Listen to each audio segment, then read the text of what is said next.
اللهم صل وسلم اللهم صل وسلم الحمد لله الحمد لله الذي الحمد لله كفى وسلام على عباده الذين اصطفى أما بعد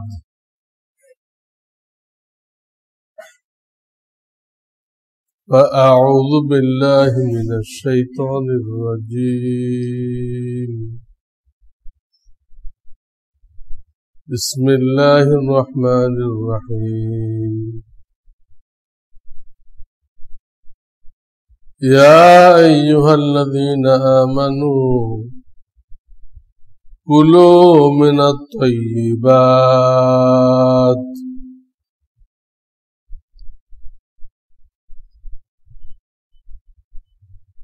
وقال النبي صلى الله عليه وسلم من حسن إسلام المرء تركه ما لا يعنيه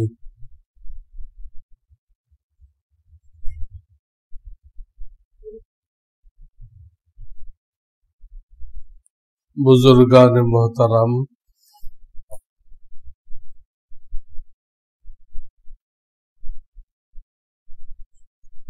সময়ের স্বল্পতার জন্য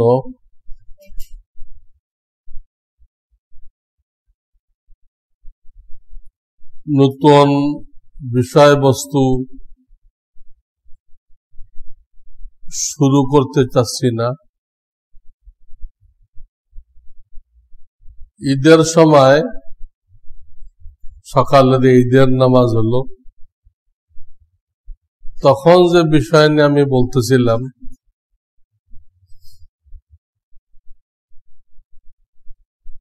ওই ব্যাপারে আরো কিছু কথা বলতে চাচ্ছি।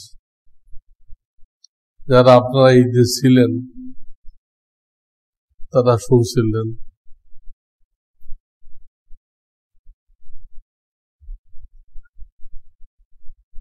ওই বয়ানের সারমর্ম ছিল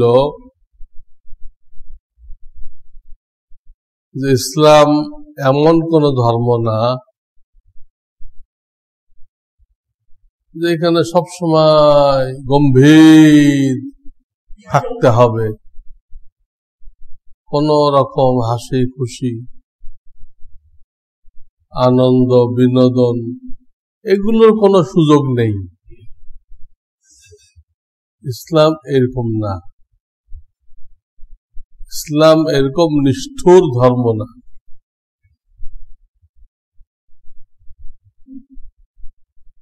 হ্যাঁ, একটা সীমা রেখা দিছে, গন্ডি, একটা গন্ডি দিছে, তুমি এতটুকুর মধ্যে থেকে একটু হাসি খুশি করতে পারো।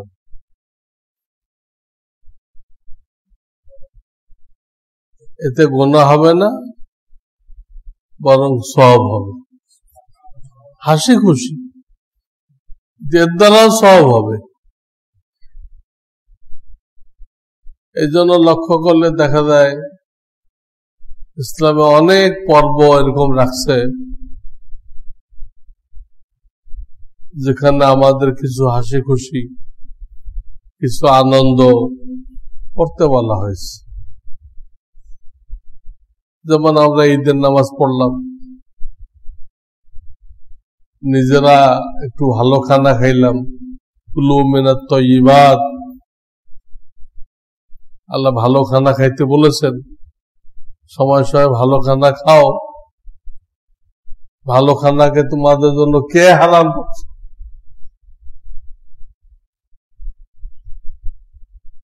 সৌন্দর্যের পোশাককে কে হারাম করছে? এক আয়াতে আছে, কুল মান হাররামা যিনাতাল্লাহিল্লাতী আখরাজা লিইবাদিহি। আল্লাহ তোমাদের জন্য যে সুন্দর সুন্দর লিবাস তৈরি করছেন, পড়ো। এটা কেন পড়া হয়? দুঃখ করার জন্য, একটু আনন্দ ফুর্তির জন্য এটা রাখা হয়েছে। একটা মানুষ বিবাহ করে, এটা একটা খুশির বিষয়। তার জিন্দেগি পূর্ণাঙ্গ রূপ নেয়,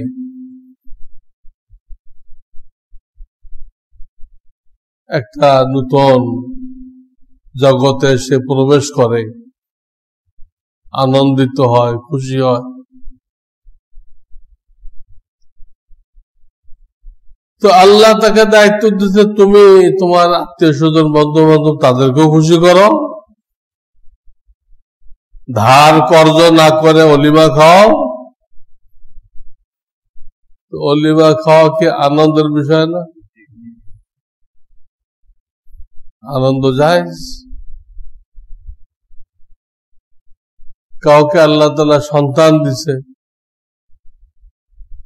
ছেলে সন্তান হলে বলা হয়েছে তোমার যদি তৌফিক থাকে তুমি 2 বকরি জবাই করো, করে লোকদেরকে খাও, পাকায়ও খাওয়াইতে পারো, গোশত বন্টন করতে পারো। আর যদি মেয়ে বাচ্চা হয়, 1 বকরি দিয়ে আকিকা করো।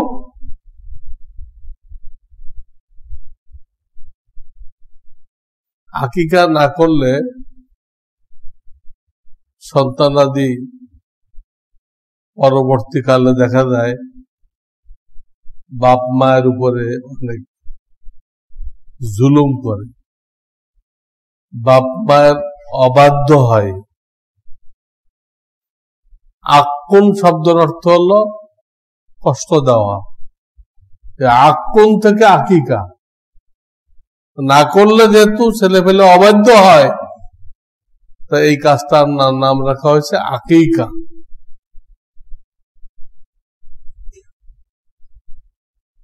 আকিকার আর একটা ফায়দা হলো, যদি ওটা ফরজ ওয়াজিব না, আত্মীয় স্বজন খুশি হয়। মুসলমানকে খুশি করা অনেক বড় ইবাদত। আবার মুসলমানের দিলে দুঃখ দেওয়া, খামাখা তারে পরেশান করা, তো বলেছে বাইতুল্লাহ ভেঙে দেওয়ার থেকে বড় গুনাহ। অনর্থক একটা মানুষকে আপনি দিল ভেঙে দিলেন, কষ্ট দিলেন, কত বড় গুনাহ হলো। একটা লোক কাবা শরীফ ভেঙে দিলে যে গুনাহ হতো, তার থেকে বড় গুনাহ। কাবা শরীফ তো মানুষ বানাইছে, আদম আলাইহিস সালাম। মানুষ তো মানুষ বানায় নাই, মানুষকে তো স্বয়ং রব্বুল আলামিন বানাইছে।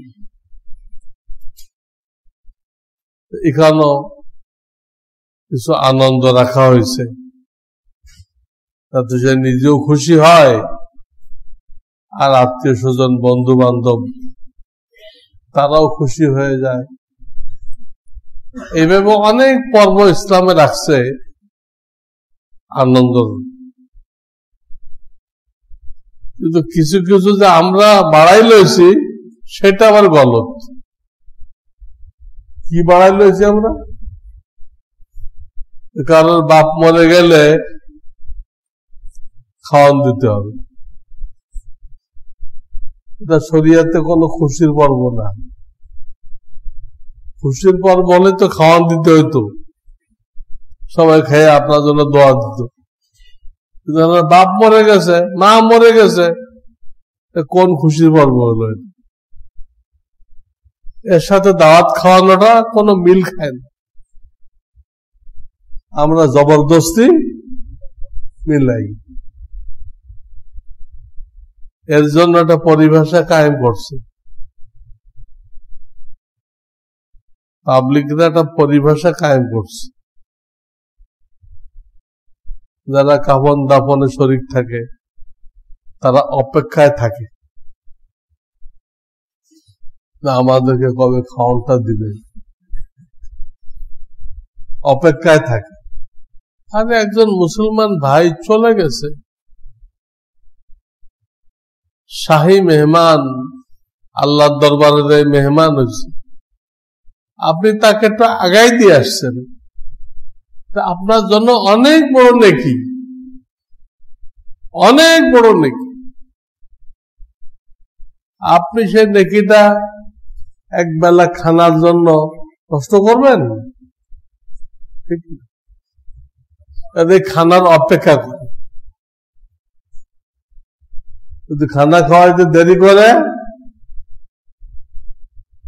তাহলে ওই মোরদারের ছেলেকে চার্জ করে, এতদিন হয়ে গেল তুই বেটা আমাদের হাতের মাটি নামাইলি না, হাতে নাকি মাটি লেগে গেছে, ওটা নামতেছে না, যতক্ষণ যা খাওয়াবে ততক্ষণ আর নামবে না। এটা কোনো কথা?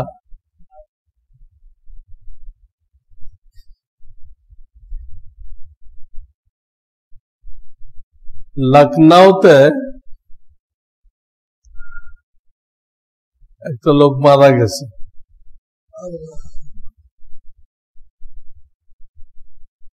বাহ্যিক ভাবে সে ধনী ছিল, কিন্তু আসলে ছিল ঋণগ্রস্ত। অনেক ধনীরাও কিন্তু কি থাকে, ঋণগ্রস্ত।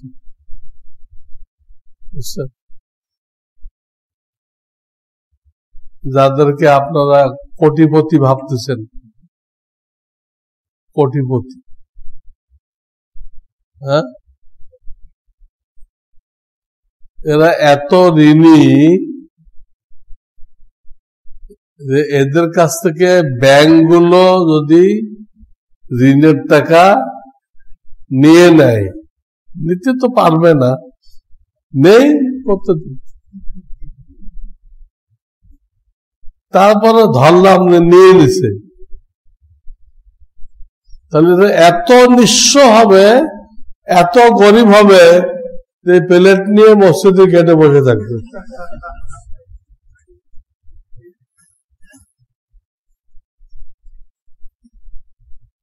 যত F Rahman, B Rahman, C Rahman বলেন, সব প্লেট নিয়ে বসে থাকতে হবে। এরা কিয়ামত তাক ঋণ শোধ করতে পারবে না, এত ঋণী।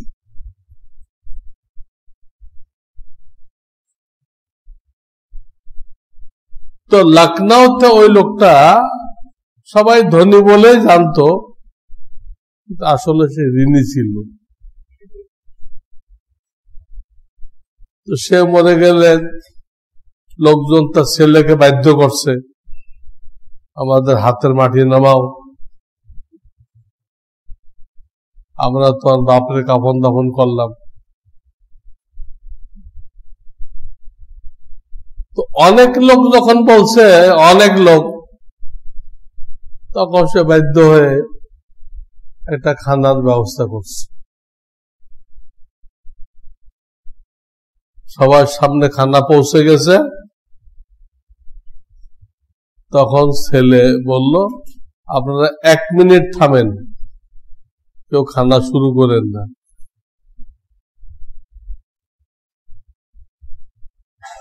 পরে সে একটা বক্তৃতা দিল, আমার আব্বা তো চলে গেছেন,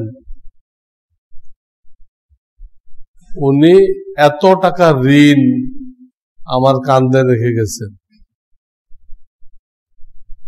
যা আমার হায়াতে আমি শোধ করতে পারবো কিনা আল্লাহ জানে, এত ঋণ। এরপরও আপনারা যখন পেড়াপিড়ি করলেন হাতের মাটি নামাইতে হবে, তা আমি আপনাদের জন্য খানার ব্যবস্থা করছি, বিসমিল্লাহ আরম্ভ কর। ভাষণ দিয়ে বলল, এবার বিসমিল্লাহ, খানা আরম্ভ করে, কিন্তু ঋণের যে পরিমাণ কইছে এতে তো মানুষের মাথা ঘুরে গেছে। কি আর খাবে, সব লোক প্লেট রেখে চলে গেছে, প্লেট রেখে চলে গেছে। এই যে লখনউতে এই মুর্দারের খানা বন্ধ হয়েছে, আজ পর্যন্ত বন্ধ আছে এই একটা ঘটনার কারণে। লোকেরা বুঝছে তারপরে যে আমরা অনেক সময় যে চাপ সৃষ্টি করে খাই, আমরা তো ভিতরের খবর জানি না, ভিতরের খবর জানি না। কি অবস্থা, অনেক সময় ইজমালি সম্পদ থেকে খাওয়ায়, ইজমালি সম্পদের মধ্যে তো সবাই, তার ছেলে মেয়ে বিবি বাচ্চা সবাই শরিক, কেউ কেউ হয়তো সন্তুষ্ট নেই, কেউ কেউ এখান থেকে খাওয়াইলো। এই খানা কি হালাল হলো? হারাম খাও। মুর্দার বাড়িতে খাইলেন, ইজমালি সম্পত্তি থেকে হারাম খাইলেন।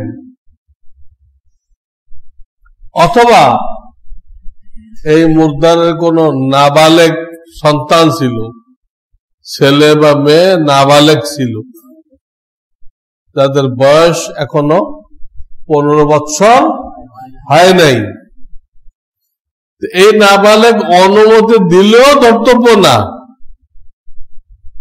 অনুমতি দেয়, ঠিক আছে আমারও ভাগ আছে, এখান তো খাওয়া, আমার কোনো অভিযোগ নেই, এটা কইলেও এর কোনো দাম নেই। বালেগ না হওয়া পর্যন্ত তার সম্পদ তার জন্য রক্ষা করতে হবে, হেফাজত করতে হবে। বালেগ হওয়ার পরে কড়াই ক্রান্তিতে তাকে বুঝাই দিতে হবে।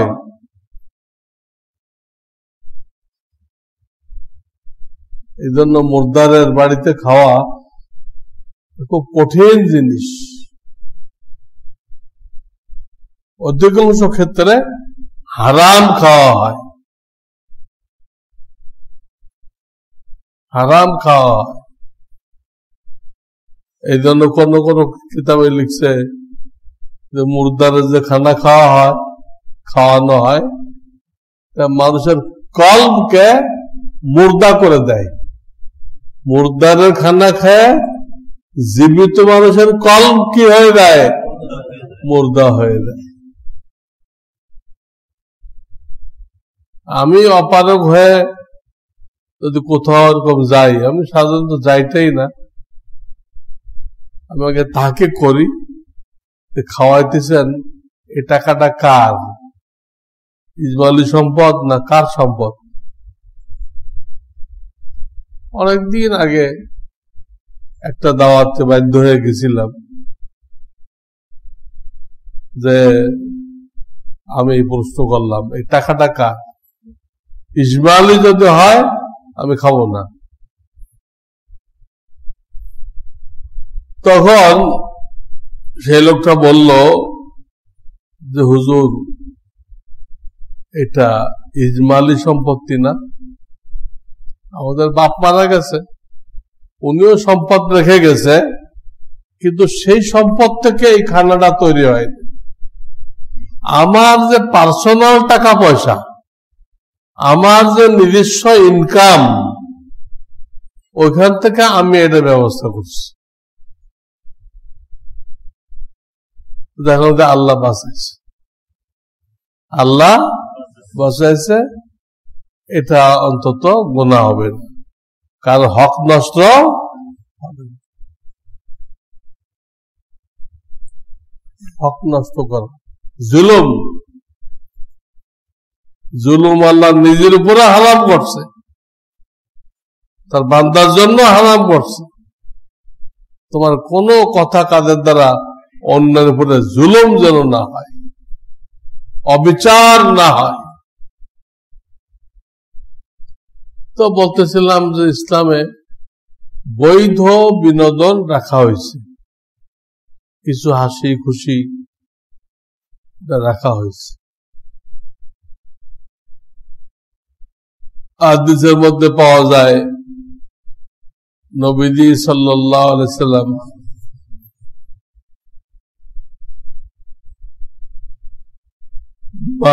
মা আয়েশার কাছে একদিন গেলেন ঘুমাইতে। তো ভাগ করা ছিল, দিন ভাগ করা ছিল।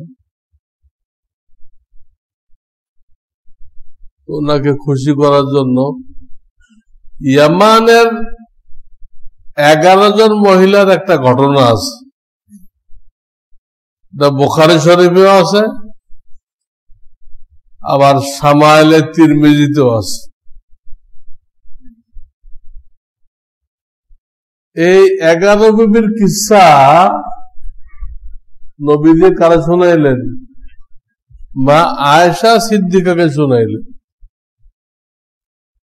কি জন্য? বিবিকে খুশি করার জন্য। এবং সেটা বাস্তব ঘটনা, কোন মিথ্যা ঘটনা শোনানোর দরকার নেই, বাস্তব ঘটনা। তারা 11 জন মহিলা একসাথে হয়েছিল এবং চুক্তিবদ্ধ হয়েছিল প্রত্যেকে নিজের স্বামীর অরিজিনাল অবস্থা বয়ান করবে, কেউ লুকাবে না। এই পয়েন্টের উপরে একমত হয়েছিল। একমত হওয়ার পরে প্রত্যেকে তার স্বামীর অবস্থা বয়ান করছে।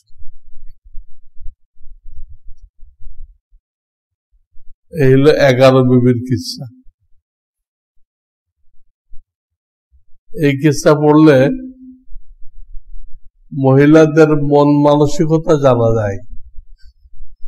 তারা আমাদের কোন কোন কাজ পছন্দ করে আর কোন কোন কাজ অপছন্দ করে, এইটা বোঝা যায়। অনেকে জানে না। গায়ের জোরে কি সব হয়? বিবিকে খুশি রাখা শরিয়াতের গণ্ডির মধ্যে থেকে, এটাও তো ইবাদত। এক হাদিসের মধ্যে আসছে, তোমাদের মধ্যে সেই উত্তম যে তার বিবির কাছে উত্তম। বিবিকে কষ্ট দিয়ে জুলুম করে আপনি আল্লাহর ওলি হয়ে যাবেন, এর কোন রাস্তা শরিয়াতে নেই। আপনাকে ওইখান থেকে শুরু করতে হবে। আল্লাহকে পাওয়ার রাস্তা যে চলবেন, চলার রাস্তা শুরু হয়েছে কই থেকে? বিবি থেকে। কাজে তাদের মন মানসিকতা জানা জরুরি। তাহলে সেটা খেয়াল করে চলা যায়। এটা তারা অপছন্দ করে, যেটা করলাম না। এটা পছন্দ করে, যেটা করলাম।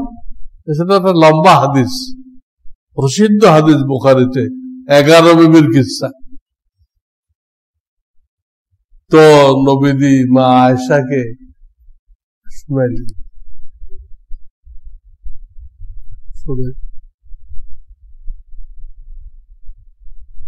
কেন? খুশি করার জন্য। এর মধ্যে নসিহতও আছে, নসিহতও আছে। আমার উদ্দেশ্য বিবিদেরকে কিসসা শোনাই দিচ্ছেন, নসিহতমূলক। আমরা কয়েকদিন শোনাইছি।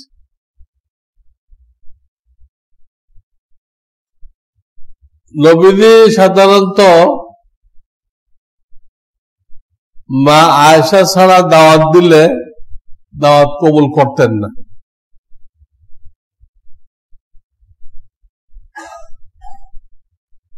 কবুল করার সহজ রাস্তা ছিল আয়েশা সহ দাওয়াত দেওয়া, তাহলে মোটামুটি এটা কবুল হয়ে যাবে। লোকেরা এগুলো হিকমত বুঝে পেয়েছিল। তো মা আয়েশা সিদ্দিকা সহ লোকেরা দাওয়াত দিত। ওনারটা বৈশিষ্ট্য ছিল, এটা আল্লাহই ভালো জানে। কারণ কারোর কম্বলের মধ্যে থাকা অবস্থায়, কোন বিবির কম্বলের নিচে থাকা অবস্থায় ওহী আসতো না। ওই তো জিব্রাইল নিয়ে আসে। কিন্তু মা আয়েশা সিদ্দিকার কম্বলের ভিতরে থাকা অবস্থায় ওহী আসতো। এই আপনি কি ছবি নিছেন? হ্যাঁ, আল্লাহ দেখা গেল কেন? হ্যাঁ, নিয়ে থাকলে ডিলিট করেন। যে কেউ আমার ছবি নেবে, এটা আমি যে বৈধ বিনোদন করতেছি তার মধ্যে পড়ে না। কাজে যে কেউ আমার ছবি নেবেন, হাসরের ময়দানে তার বিরুদ্ধে মোকদ্দমা দায়ের করবো আল্লাহ দরবারে। আল্লাহ, আমি এটা হারাম বলতাম, এত সত্ত্বেও এই লোক আমার ছবি নিছিল, আপনি এর বিচার করেন। তার পক্ষে তো বলবো না, তার বিরুদ্ধে বলবো। সে আমার এলেমের উপরে হামলা করলো, আমার ইজ্জতের উপরে হামলা করলো, আমার দিনদারির উপরে হামলা করলো। দিনদারির উপরে হামলা। আরেকজন যখন ছবিটা দেখবে তো সে কি মনে করবে? হুজুর মুখে তো মানা করে, কিন্তু দেখা যায় যে তলে তলে আবার অনুমতি দেয়। তাহলে সে একটা কুধারণা করবে না? আমি সারা বাংলাদেশে হারাম করে বেড়াইতেছি, আপনি আমার ছবি তুললেন, যেই দেখবে আমার ব্যাপারে ভুল ধারণা হবে। হুজুর মুখে মানা করে, কিন্তু কেউ নিলে নিষেধ করে না, তা তো না। কেউ নিলে আমি বুঝতে পারলে নিষেধ করি এবং ওটাকে ডিলেট করে ছাড়ি। বুঝতে পারলেন? হারাম, হাসরের ময়দানে এর মধ্যে জান দিতে হবে, তামাশা না এটা। তো বলতেছিলাম, কেউ দাওয়াত দিলে মা আয়েশা সহ দাওয়াত দিতেন, তো সহজে নবীজি কবুল করতেন। একবার দাওয়াত দিচ্ছেন, নবীজি আয়েশা সিদ্দিকা রাদিয়াল্লাহু তাআলা আনহাকে নিয়ে সেখানে যাচ্ছেন। পথে একটা জায়গা পড়ছে, একদম নীরব, কোন লোকজনের আনাগোনা নেই, একটা মাঠ, কোন লোকজন নেই। তো নবীজি প্রস্তাব দিলেন, এখানে যেহেতু কোনো লোকজন নেই, দূর দূর তক দেখা যাচ্ছে কোনো লোকজন নেই, খালি। প্রস্তাব দিলেন মা আয়েশার কাছে, আমরা দৌড়ে পাল্লা দেই, কে আগে যেতে পারে। বিবির সাথে কি করলেন? দৌড়ায় পাল্লা দিলেন। এরকম হুজুরের জিন্দেগিতে দুইবার হয়েছে, দুইবার হয়েছে। একবার তো মা আয়েশা পাল্লাতে আগে চলে গেল, আর একবার যে উনি পাশে পড়ে গেলেন, মা আয়েশা পাশে পড়ে গেলেন, ওই পাল্লাতে আগে দিতে পারলেন না। তখন নবীজি বললেন, তিলকা বিতিলকা, তিলকা বিতিলকা। বুঝছেন কিছু? এটুকু আরবি করতে পারবেন না? তিলকা বিতিলকা মানে পরের বার যে উনি পারলেন না, নবীরই পারলেন, তো বললেন আগের বার যে আমি ফেল হয়ে গেছিলাম ওটার বিনিময় এইটা, ওটার বিনিময় এইটা, একটার বিনিময় আর একটা হয় না। আগের বার তো পারি নাই, ফেল, এবারে দাড়ি পাল্লা সমান সমান হয়ে গেল, তিলকা তিলকা।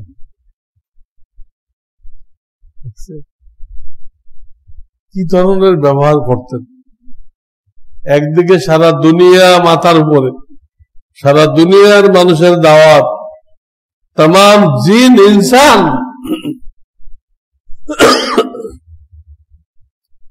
আর একদিকে বিবিদের দিকে এই পরিমাণ খেয়াল।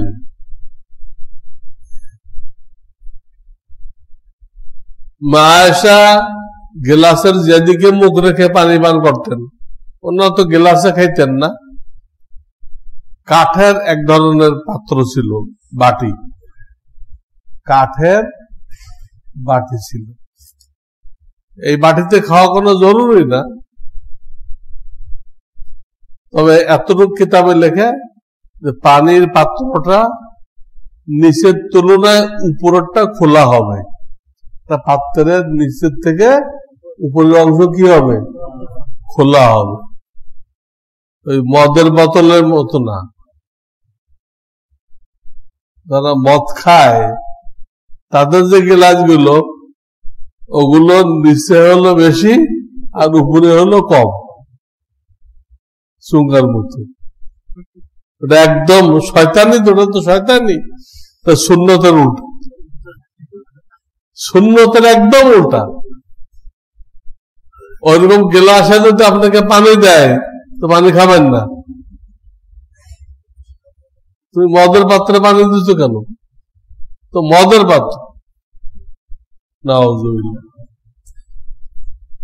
তো মা আয়েশা যেদিকে মুখ লাগায় পান করছেন, নবীজি ওইদিকে মুখ লাগায় পান করতেন। হাড্ডিওয়ালা একটা গোশত মা আয়েশা সিদ্দিকা যতটুক খাইছেন, খেয়ে বাকিটা নবীজিকে দিচ্ছেন। উনি যে দিক দিয়ে খাইছেন, নবীজি ওই দিক দিয়ে খাওয়া শুরু করছেন, আর এক দিক দিয়ে না। মহাব্বতের অংশ, মহাব্বতের অংশ। এবং হাদিসে পাওয়া যায় ফরজ গোসলে স্বামী স্ত্রী যদি দুইবারে যায়, স্বামী একবার স্ত্রী একবার, এটা হুজুরে অপছন্দ করছেন। তোমরা কি বেগানা, অপরিচিত, কেন এটা করলে? তিনি পছন্দ করতেন একবারে যাবে, একই পাত্র থেকে একদিক দিয়ে স্বামী পানি নিবে আর একদিক দিয়ে স্ত্রী পানি নিবে। তখন তো ইংরেজদের ঝর্ণা ছিল না, ইংরেজদের ঝর্ণা ছিল না। পাত্রে পানি নিয়ে হাত দিয়ে উঠাইতো, বালতির মতো একটা পাত্রে পানি নিয়ে, মগ তো তখন আবিষ্কার হয়নি। মগের মূল্য তো এখন হয়েছে, বুঝছেন না? আমাদের যুগটা হলো মগের মূল্য, তখন এই মগের মূল্য হয় নাই, হাত দিয়ে নিতে হতো। আর এখন আমরা এত মূর্খ, যদি কেউ বালতিতে হাত দিয়ে নেয় ফরজ গোসলের পানি, উজুর পানি, সে চিল্লে, এই কি করছো, সব পানি নষ্ট হয়ে গেল। অথচ নবীজি ফরজ গোসলে হাত দিয়ে পানি দিয়ে গোসল করতেছে, এবং যে ব্যতিক্রম করছে জানছে, তারপরে নারাজ হইতেছে। তোমার বিবির সাথে সম্পর্ক নেই তোমার, বিবির সাথে সম্পর্ক যত গভীর হবে আল্লাহ তত খুশি হবে। আর বিবির সাথে সম্পর্ক যত দুর্বল হবে তত ইবলিস খুশি হবে, ইবলিস খুশি হবে। হাদিস আসছে। এইভাবে আচরণ করতেন, এইভাবে আচরণ করতেন। তিনি কথাবার্তার মধ্যে অনেক সময় হাসি খুশি করতেন, কথাবার্তার মধ্যে। একবার এক বুড়ি আসছে, হুজুর আমার জন্য দোয়া করেন, আল্লাহ যেন আমাকে জান্নাত নসিব করেন। নবী বলছেন, না না, কোনো বুড়ি বেচতে যাবে না, বুড়ি বেচতে যেতে পারবে না। বুড়ি তো পরেশান, এত কষ্ট করে নামাজ পড়লাম, রোজা রাখলাম, বেচতে যেতে পারবো না, তাহলে কি হবে? উনি বললেন, ইয়া রাসূলুল্লাহ, তাহলে আমাদের কি হবে? আমরা এত কষ্ট করলাম। তখন হুজুর তাকে বুঝে বললে, আরে তুমি তো কোথায় বুঝো, তুমি যখন বেহেশতে যাইবা তখন তো তুমি বুড়ি থাকবে না, তখন তো তোমার বয়স 16 বছর, ওই বয়স সবসময় থাকবে। তাতে 33 বছর। বুঝাই বললে সে শান্ত হয়েছে, তো ভালো। বুড়ি বেহেশতে যাবে না মানে বুড়ি অবস্থায় বেহেশতে যাবে না। কোন বুড়ি কেন, বুড়া যাবে? কোন বুড়াও বেহেশতে যাবে না। বেহেশতে যাবে তো যুবক, এবং চিরকাল যুবক থাকবে, চিরকাল যুবক থাকবে। এই যুবক কোনদিন শেষ হবে না। এবং জান্নাতে এই উজুর পানি যতদূর আসে এই পর্যন্ত চুড়ি পরানো হবে, পুরুষদেরকেও চুড়ি পরানো হবে। দুনিয়াতে চুড়ি পরা জায়েজ নেই, কিন্তু বেহেশতে কিন্তু আল্লাহ পরাবেন। শুধু মহিলারা পরবে না, পুরুষরাও পর। পুরুষের মধ্যেও কিন্তু চুড়ি পরার একটা খায়েশ আছে। কেন বুঝলেন? অনেকে পরে। তাছাড়াও এইভাবে বোঝা যায়, আমরা যে ঘড়ি পরি, এটাতে চেনটা জরুরি ছিল না।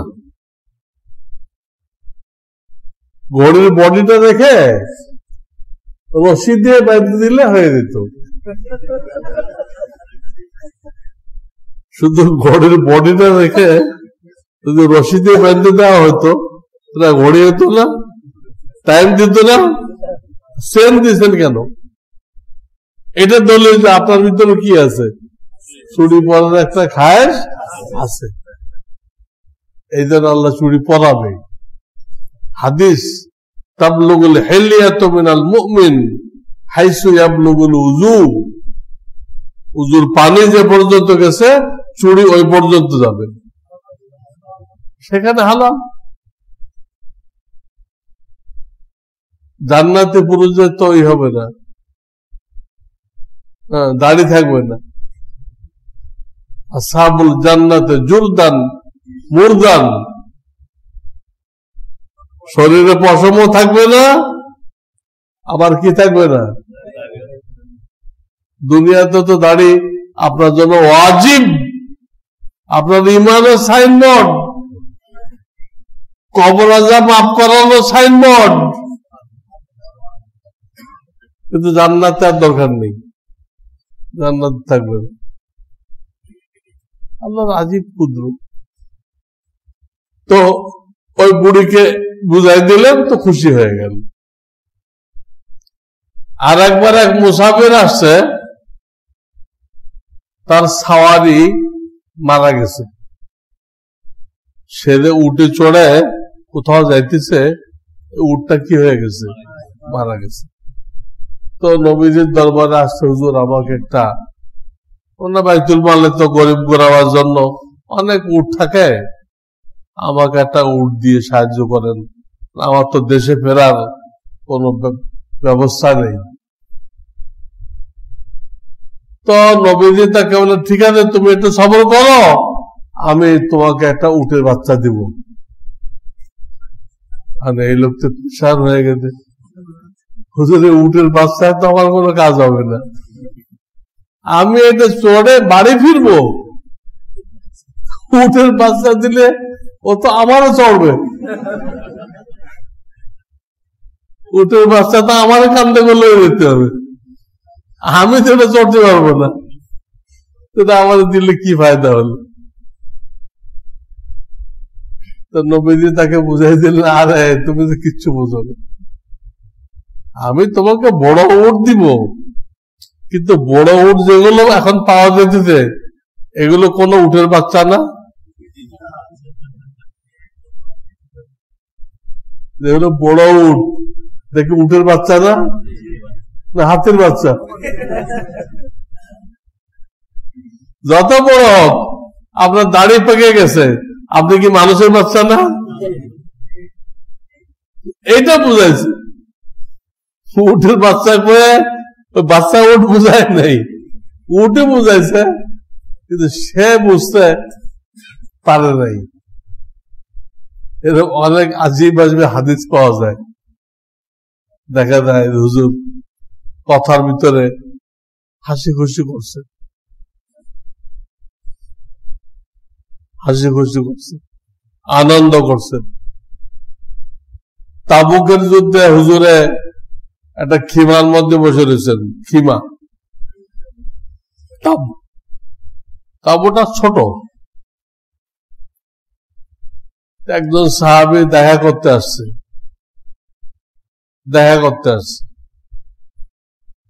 তো অনুমতি নিতে, হুজুর আমি কি আসতে পারি, তাবুর মধ্যে আমি আসতে পারি, আমার কিছু পার্সোনাল কথা ছিল। বল হ্যাঁ আসো। তো সে জিজ্ঞেস করতে, হুজুর আমি তো আসবো, আমি কি পুরাটা আসবো, সম্পূর্ণটা আসবো না অর্ধেক আসবো? বলে যে না পুরাটাই আসো। মানে তাবু তো ছোট, এর মধ্যে দুইজনের জায়গা হবে কিনা, হ্যাঁ, এই জন্য জিজ্ঞেস করছে আমি কি পুরোটা আসবো।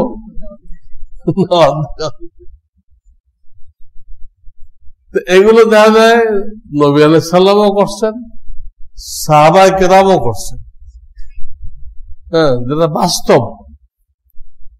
বাস্তব জিনিস, এর মধ্যে কিছু হাসি খুশি, কিছু আনন্দ ফুর্তি, এটা শরিয়াতে এলাও করে, এবং এতে মুসলমানদের দিল খুশি হয়, সেটা একটা ইবাদত হয়। কিন্তু আপনি হাসি খুশি করতে গিয়ে এপ্রিল ফুল করলেন। এপ্রিল ফুল মানে কি? মানুষকে এপ্রিল মাসে বোকা বানানো, এমন কাজ করবেন যে বোকা হয়ে যাবে, কোন দিশা পাবে না। এটা কাফেরদের একটা রীতিনীতি। এপ্রিল ফুল কাফেরদের কি রীতিনীতি, মুসলমানদের জন্য জায়েজ নেই। কোন মানুষকে বোকা বানানো, অপ্রস্তুত করা জায়েজ নেই। এটা আগে প্রচলন ছিল, বিয়ে করতে গেলে পথে আটকাইতো, আটকায় তাকে কঠিন একটা মশলা জিজ্ঞেস করত, যে মশলা উত্তর দিবেন তারপরে বিয়ে করতে দেবেন। কঠিন মশলা। তো এটা রাসূলের জামানাও ছিল, তো নবীজি হাদিসের মধ্যে এটাকে নিষেধ করছে। এমন মশলা বলো না, এটা মানুষ অপ্রস্তুত হয়ে যায়। এইরকম মাসআলা জিজ্ঞেস করতে হলে লিখিত দাও, সে সময় নিয়ে ঘাটাঘাটি করে তোর প্রশ্নের জবাব দিবে। পথে ঘাটে মানুষ আমরা জিজ্ঞেস করলা, হ্যাঁ কিছু করতে পারলো না। আগে এগুলো বিয়েতে চলতো, তারপর যখন এলেম কমে গেল তখন আর মশলা জিনিস হতো না। ওই গোপাল ভাঁড়ের কিছু কথা আছে, গোপাল ভাঁড় ওর কথা দিয়ে প্রশ্ন করত, গোপাল ভাঁড়ের কথা দিয়ে। খাবার জিনিস নয়, সকলে খায়, যুবকে খাইলে মরে লজ্জায়, গোড়ায় খাইলে করে হায় হায়। কি জিনিস অনেকে বলতে পারত, অনেকে বলতে কি আমার এটা খাবার জিনিস না, সকলে খায়। হ্যাঁ, এদের প্যাক কাদার মধ্যে আচার খায় না, প্যাক কাদার মধ্যে আচার খায়, এটার কথা, এটার কথা জিজ্ঞেস করছে।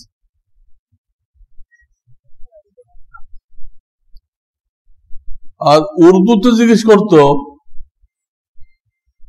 लग लग का है तो ना लगे, मतलब का है तो लग जाए। তুমি যত লাগ লাগ বলো, লেগে দাও লেগে দাও লেগে দাও, এটা যতই কও লাগবে না। আর যখন বললাম মাতলাক, লাগিও না, আলাদা থাকো, তো লেগে দেবে। लग लग का है तो ना लगे, মতলব কা হ্যায় তো লাগ যায়। এগুলো প্রশ্ন করত, মানুষ বেকুব হয়ে দিত। এটার উত্তর হলো দুই ঠোঁট। এটার উত্তর কি? লাগ লাগ বলেন, লাগবে না। মতলব মতলব কম তো লেগে যায়। এক জামানায় ছিল মশলা মাসাইল দিয়ে প্রশ্ন করতো, আর এক জামানায় মানুষরা মশলা না জানলো, মশলা জানে না, তাহলে আর কি করবো?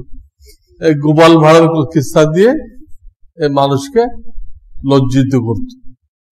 মানুষকে লজ্জিত করা, আটকায় দেওয়া, বেকুব বানায় দেওয়া, এটা শরিয়াতে নিষেধ, শরিয়াতে নিষেধ। ভদ্রতার মধ্যে করতে হবে। আমার কথার সারমর্ম এটাই, ইসলামে দুনিয়াতেও আসল আনন্দ ফুর্তি তো আল্লাহ বেহেশতে রাখছে, কিন্তু দুনিয়াতেও তিনি একটা সীমার মধ্যে, যাতে কারো দিলে ব্যথা না লাগে, কারো দিলে ব্যথা না লাগে, কেউ ভুল না বুঝে, কারোর ক্ষতি না হয়, এইসব জিনিসগুলোর দিকে খেয়াল রেখে যদি তুমি কিছু হাসি খুশি করো, এটা তোমার জন্য অনুমতি আছে। এতে যদি মুসলমানদের দিল খুশি হয়, তুমি নেকি পাইবা, তুমি নেকি পাইবা। এই হলো শরিয়াতের মৌলিক ল। সেই ইসলামী বিনোদনের একটা বিনোদন হলো ঈদ উল ফিতর। ঈদ উল ফিতর, এখানে আটা দেওয়া হয়, আর সামনে আর একটা ঈদ আসতেছে, ওখানে গোশত দেওয়া হয়। অনেক লোক পরেশান হয়ে গেছে, মাঝখানে 2 মাস গ্যাপ, তাহলে এই রুটি, এখন রুটি পাইলো, 2 মাস পরে গোশত পাবে, কেমনে খাবে এটা? ঈদে আটা দিল, আর সামনে ঈদে গোশত দিল, 2 মাসে রুটি নিয়ে বসে থাকবে, গোশত আসুক তারপর খাবো। হ্যাঁ না, একটু মাথা খাটাইতে হবে। আল্লাহ বিবেক দিছে কেন? মাথাটা কি জন্য? বহন করার জন্য না কাজ নেওয়ার জন্য? কাজ নিতে হবে। কি কাজ? গরিব জেলকে বলতে যে তুমি এই ঈদে কিছু আটা বিক্রি করো, অনেক আটা পাইছো তো, কিছু বিক্রি করে গোশত কেন, কিন্তু খায় না। আর ওই ঈদে যে গোশত পাইবা, ওদের কিছু গোস্ত কি করো, বিক্রি করে দাও হোটেলের কাছে, ওটা দিয়ে কি কেন, রুটি কেন বা আটা কেন। কাজে আপনার এখন রুটি নিয়ে বসে থাকার কোন দরকার নেই, এক্ষুনি ব্যবস্থা হয়ে যাবে। তো আপনার একটু মাথা খাটাইতে হবে, মাথা খাটাইতে হবে। আর না সে আল্লাহর পরে অভিযোগ তুলবে, আল্লাহ এটা কি করলো, এখন রুটি দিছে আর 2 মাস পরে গোস্ত দিবে। আল্লাহু আকবার। তা আমরা এগুলো খেয়াল রাখি, শরীয়তের গণ্ডির মধ্যে থেকে দিলের মধ্যে খুশি করা স্বাস্থ্যের জন্য জরুরি, স্বাস্থ্যের জন্য জরুরি। এবং আল্লাহ রসুলের হুকুম, রসুলের তরিকা। কিন্তু খুব খেয়াল রাখবো আমার এই হাসি খুশি দ্বারা যেন আরেক ভাইয়ের গীবত না হয়, আরেক ভাই দিলে দুঃখ না হয়, এটা খেয়াল রাখবো। আরেক ভাইয়ের কোনো ক্ষতি না হয়, এটা খেয়াল রাখবো। আল্লাহ তাআলা আমাদেরকে তৌফিক দান করেন। ওয়া আখিরু দাওয়ানা আনিল হামদুলিল্লাহি রাব্বিল আলামিন।